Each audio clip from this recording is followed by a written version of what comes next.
Bismillahirrahmanirrahim. Al-hadisus salisu an Abi Abdurrahmani Abdillahi bin Umar bin al-Khattabi radhiyallahu ta'ala anhuma qala sami'tu Rasulallahi sallallahu alaihi wa alihi wa sallama yaqulu buniyal islamu ala khamsin syahadatu an la ilaha illallah wa anna muhammadar rasulullah wa iqamis sholati wa ita'iz zakati wa hajjil baiti wa saumi ramadhana rawahul bukhari wa muslim. Al hadisus salisu utawi iki iku hadis kang kaping 3 an Abi Abdurrahmani kacerita saking Abi Abdurrahman Abdillahi bin Umar bin al-Khattabi rupane Abdullah putra lanange Umar ibn al-Khattabi utai Umar iku putra lanange Khattab radhiya muga-muga ngrindani Allahu sapa Allah ta'ala halimaha luhur sapa Allah anhuma ing karone Abdullah lan Umar. Qala matur sapa Abdullah sami'tu midanget sami'tu mireng sapa ingsun Rasulullahi ing Rasulullah sallallahu paring rahmat takzim Allahu sapa Allah alaihi ing atase Rasulullah wa alihi lan ing atase keluargane Rasulullah wasallama lan rahmat keselamatan. Yaqulu hale dawu sapa Rasulullah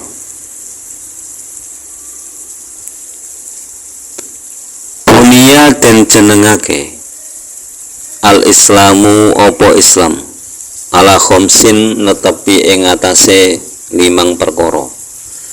Syahadatu suwiji iku nekseni an ing setuhune kelakuan la ilaha iku ora ana pangeran kang hak disembah illallahu kejaba sapa Allah wa anna Muhammadan lan setuhune Nabi Muhammad Rasulullahi iku utusane Allah wa iqamis sholati lan jenengake salat wa ita'iz zakati lan bayar zakat wa hajjil baiti lan haji ing baitullah wa shaumi ramadhana lan poso ing dalem wulan Ramadan.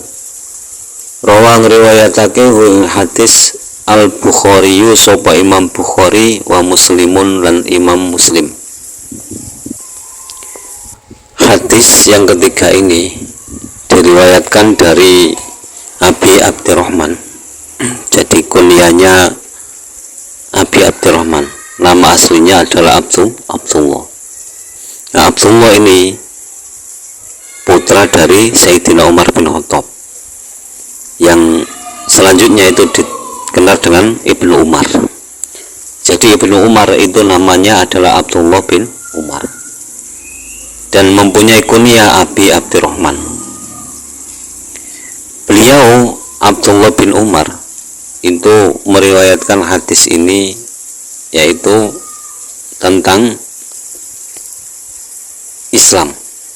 Itu beliau berkata bahwa pernah mendengar Rasulullah SAW bersabda bahwa Islam itu didirikan atas 5 hal. Yang pertama 2 kalimat syahadat, yaitu asyhadu an la ilaha illallah wa anna muhammadar rasulullah. Yang kedua mendirikan sholat. Jadi mendirikan sholat.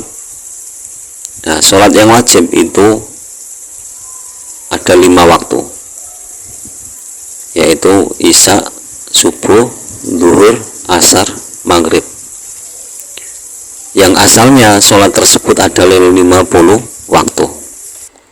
Ketika Nabi melakukan perjalanan Isra Mi'raj, dan ketika Mi'rajnya itu Nabi mendapatkan perintah sholat 50 waktu. Tapi setelah turun dari Sidratul Muntaha ke langit yang keempat, itu bertemu dengan Nabi bertemu dengan Nabi Musa kan ditanya sama Nabi Musa, wahai Muhammad, kamu dapat apa dari Allah?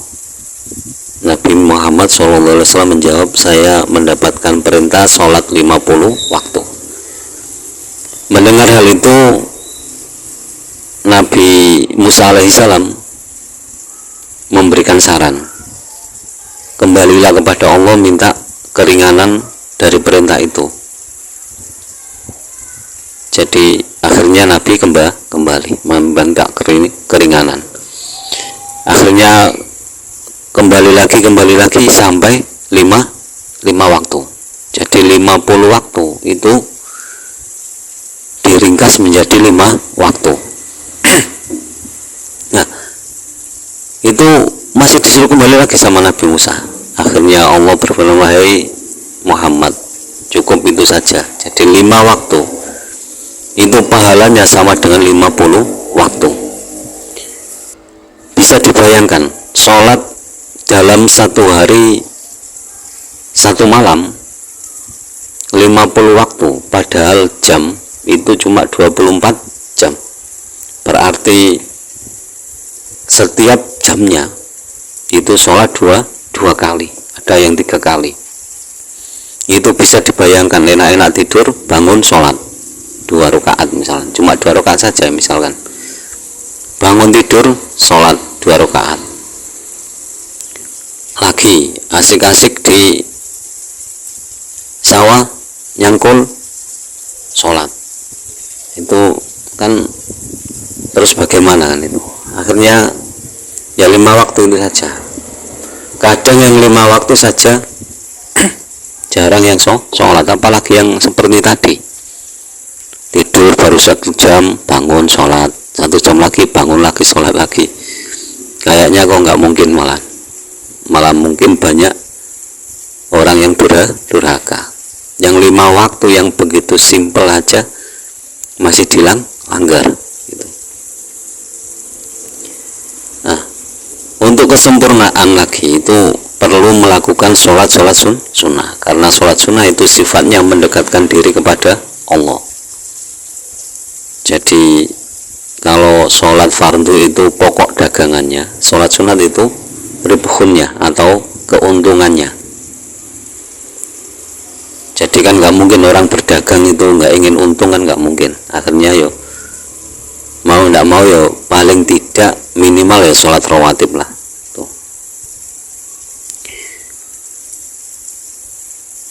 Selanjutnya yang ketiga itu membayar zakat. Nah, yang perlu diketahui lagi itu zakat itu ada 2, bukan hanya zakat fitrah saja.